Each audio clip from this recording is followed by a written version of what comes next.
Search engine optimization and search engine marketing are not just about getting your website to show up on search engines. They are also about credibility, user experience, and ultimately conversion. They are about making sure that when a potential customer searches for something related to your product or service you offer, it's your website that they click on, it's your website that they spend time on, and it's your website that they purchase from. So if you are a business owner, a product owner, a service-based business, or a website trying to improve your customer acquisition rate, let's see how you can leverage on SEO and SEM to get the results. Let's go.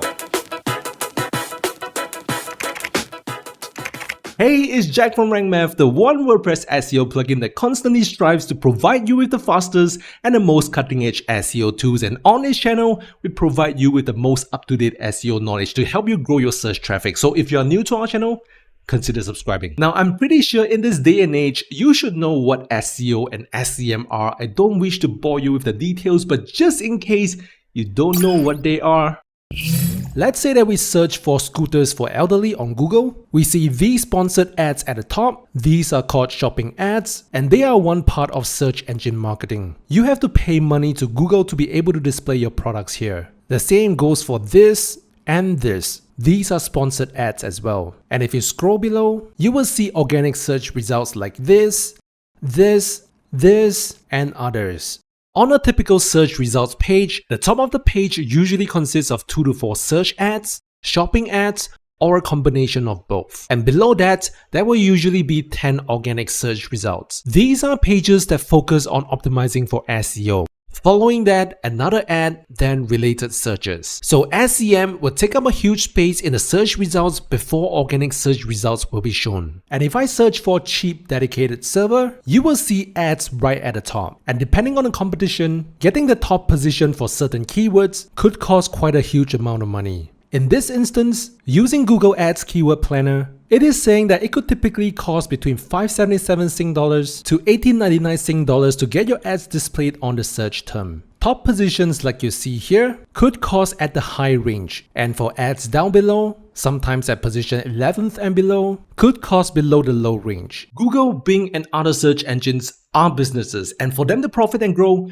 they need to earn money through collecting advertising fees from businesses who wants to display their products or services on their search engines. Hence, be it in the current or the new search environment, prominent places, for example the top of the search results, are reserved for sponsored ads. But there are billions of searches every day, and not all search terms will render ads. Because as you can see here, all these keywords here have little to no commercial value, which means no immediate buying intent. For example, people searching for technical SEO for beginners, they may not be ready to buy a course yet. So people searching for these keywords have the intention of getting more information or learn something first. Businesses tend to focus on paying for keywords where they know people are ready to buy products or services. If you know the concept called the customer journey, you know a customer will go through different stages as a customer. From someone who didn't know that your product existed, to finding out about your product, to eventually buy it. If you are only focused on search engine marketing, you will only be targeting the group of people who are considering buying a product. But you neglect the group of people who may transit into the consideration stage. But if you are working on SEO for your site, you can target different groups of people. So does it mean that every business owner should do SEO? In our humble opinion, yes, but you've got to understand the good, the bad, and the ugly of both marketing techniques. Now, assuming you are a small business owner trying to start a new BBQ grill brand, let's call it Grillman. If you are solely focused on SEO, what is the best keyword to rank for when it comes to getting your BBQ grill known? I would say best BBQ grill. But just do a Google search and you will find sites like Good Housekeeping, New York Times, New York Magazine, Food and Wine, and they are all well-known sites. If you visit them, you will know they have thousands of articles and contents, and it will seem almost impossible to compete in terms of SEO. However, if you instead focus on search engine marketing, you create a piece of content that is relevant to the same search term, and you pay Google, let's say, between 41 cents to Sing dollar 234, which is around 25 cents to 180 US, your content could shoot up to the top of the search results for this keyword. So in terms of the differences between the time to see results, SEM will be much faster than SEO. With SEO, it will probably take 6 to 12 months and the growth is slow at the start. But if done right, the results may be exponential over the second or third year onwards. So SEO is a long-term strategy. So should you give up on SEO for that keyword? I would say no, because who knows, you might be able to rank at the top for that keyword months or years down the road, but you should use SEM to get quicker results and get your brand out there. Now, you would do keyword research for both SEO and SEM, but the key difference is the focus. With SEO, you will try to find keywords that have a search volume of above 100. Which means at least 100 people are searching for that keyword every month. But you will also want to make sure that the keyword has low competition, especially when your site is new. We are using the free Ahrefs keyword generator, by the way. If you want to check that out, we have left the link in the description. And this KD here means keyword difficulty. Anything above 40 is considered competitive. So in this example, for a new site, we will not target best BBQ grills for the moment because it is competitive. Instead, we'll be focusing on keywords like best grill brush because it has a search volume of above 100 and below 40 keyword difficulty. This would give your site a higher chance of getting ranked on search engines. And as your site grows, you can target more competitive keywords. There are more ways of doing keyword research for SEO, and we have covered them in this video right here. You can check it out. We have left a link in the description as well. Now, if you are doing keyword research for SEM, the focus will be shifted. You will no longer worry about keyword difficulty, but instead, you will focus on the cost of the keyword. You want to know if the keyword suits your budget. These are the costs you will pay Google for every click you get. So depending on the amount you will make from selling one product, let's say that for every 10 people who visited your page, one will buy your product. So in this sense, the maximum amount of cost per click you will pay to break even will be $10. Because you would need to pay $100 in advertising fees to get 10 people to visit your website. And out of the 10 people, one will buy your product. So your profit will be $100 from the product sales, less the $100 you pay in advertising fee. You just broke even. And to make a profit out of SEM, your maximum cost per click bid needs to be lower than $10. That's how you should look at budgeting for ads, but the conversion rate, like out of 10 one will buy, will depend on your ads testing before you scale. What scale means is out of all the ads testing, you found a campaign that is profitable and you spend an exorbitant amount of money on the ad campaign. So if you want to do SEM, you have to keep a budget for testing ads. And for SEM, you will also look at the average monthly searches. The 100 average searches per month you see on SEO is too low for SEM. You should be looking at keywords that have at least 1,000 average searches per month. To get organic search traffic, you need two types of SEO: on-page SEO and off-page SEO. With on-page SEO, once you have determined the target keyword through keyword research, if you are using rank math, you would add the keyword in the focus keyword field. And you will optimize your entire article using our 21 SEO checks here, like having the focus keyword in the SEO title, which you can do so by clicking on Edit Snippet, and the title here. And since this title variable is drawing information from your page title, all you need to do is to add the focus keyword in the page title, and you will pass the check. You would need to have your focus keyword in your SEO meta description as well, which is in the edit snippet and the description. This excerpt variable takes information from multiple places. So let's say that you write your article normally that includes the focus keyword, you would have passed the test as well. Basically, you want your article to be well optimized for SEO. You just need to pass most of these checks here and have your SEO score above 80. If you want to learn how to optimize your page to get a 100 SEO score,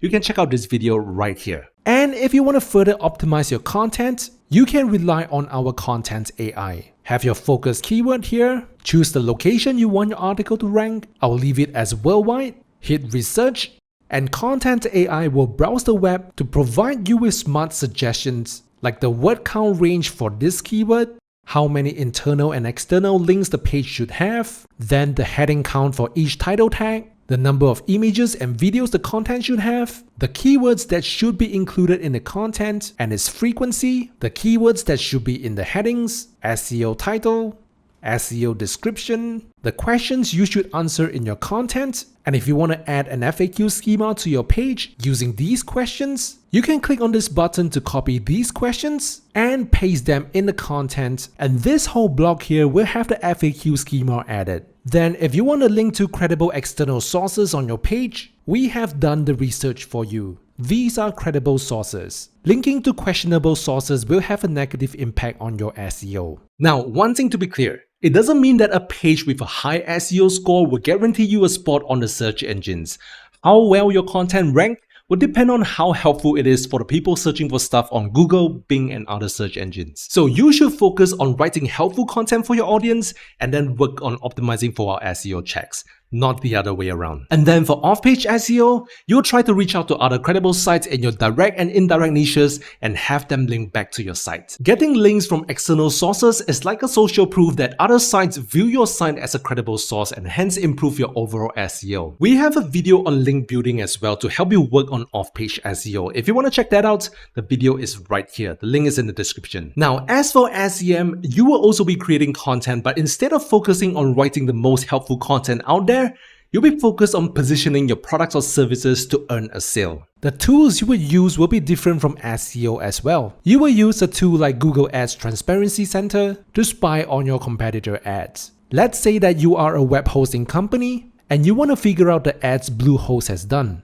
You would search for Bluehost, and these are all the ad copies that has shown on related searches in Singapore. You can view the active ads in the last 30 days and compare the ads with maybe the last 60 days. And the ads that appear on both time frames will give you an idea of what is working for your competitors. Now let's check out a real life example for the type of content you should create. You see, I've searched for Monday, hoping to find Monday.com, and I saw a couple of ads. These ads here are trying to get Monday.com users to sign up for their service instead. So if you were to bid for the keyword Monday, what type of content would you create? Leave a comment down below and let us know your answer. Pause this video if you want to. But for now, let's check out what ClickUp did. As you visit the page, scroll below and you will see a comparison between Monday.com and ClickUp. It is implying that Monday.com is paid while ClickUp is free, and ClickUp gives you a lot more than Monday.com even though it is free. So it makes it more enticing for Monday.com users or anyone researching about Monday.com to sign up for ClickUp instead.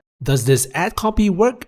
Only ClickUp knows. But at the end of the day, regardless of which option you choose here, the ad copy that makes the most money wins. That's the different focus when it comes to content creation between SEO and SEM.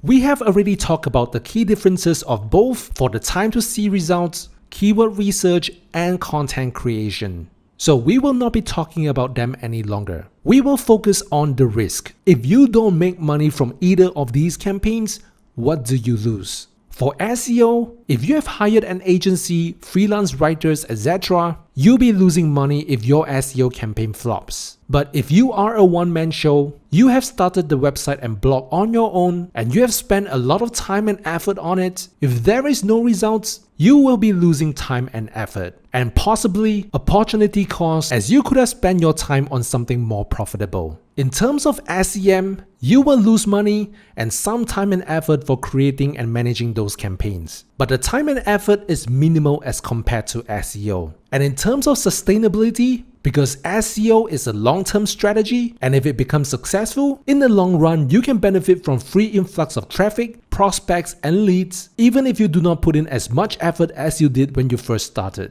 However, for SEM, your traffic, prospects, and leads will be reliant on the amount you spend on bidding for ads. If you stop paying for ads, you will lose the traffic source altogether. At the end of the day, whether it be SEO or SEM, they are one part of a complete marketing strategy. If you are doing SEM, you cannot only rely on SEM. You also need to place ads on other platforms like Facebook, Instagram, TikTok, or whatever to create brand awareness. And you can use SEM together with its remarketing campaigns to enhance the effectiveness of your overall marketing strategy. So if you truly want to grow your business, you need to formulate an overall marketing strategy that includes SEO SEM, and other strategies. I hope this video has helped you decide to work on both SEO and SEM simultaneously, and I'll be super grateful if you can smash that thumbs up button if this video has helped. If you have any questions, leave them in the comments. Our channel is all about helping you get the best results from SEO, so if you want to grow your business and website with SEO, consider subscribing. This is Jack from Rank Math. See you soon.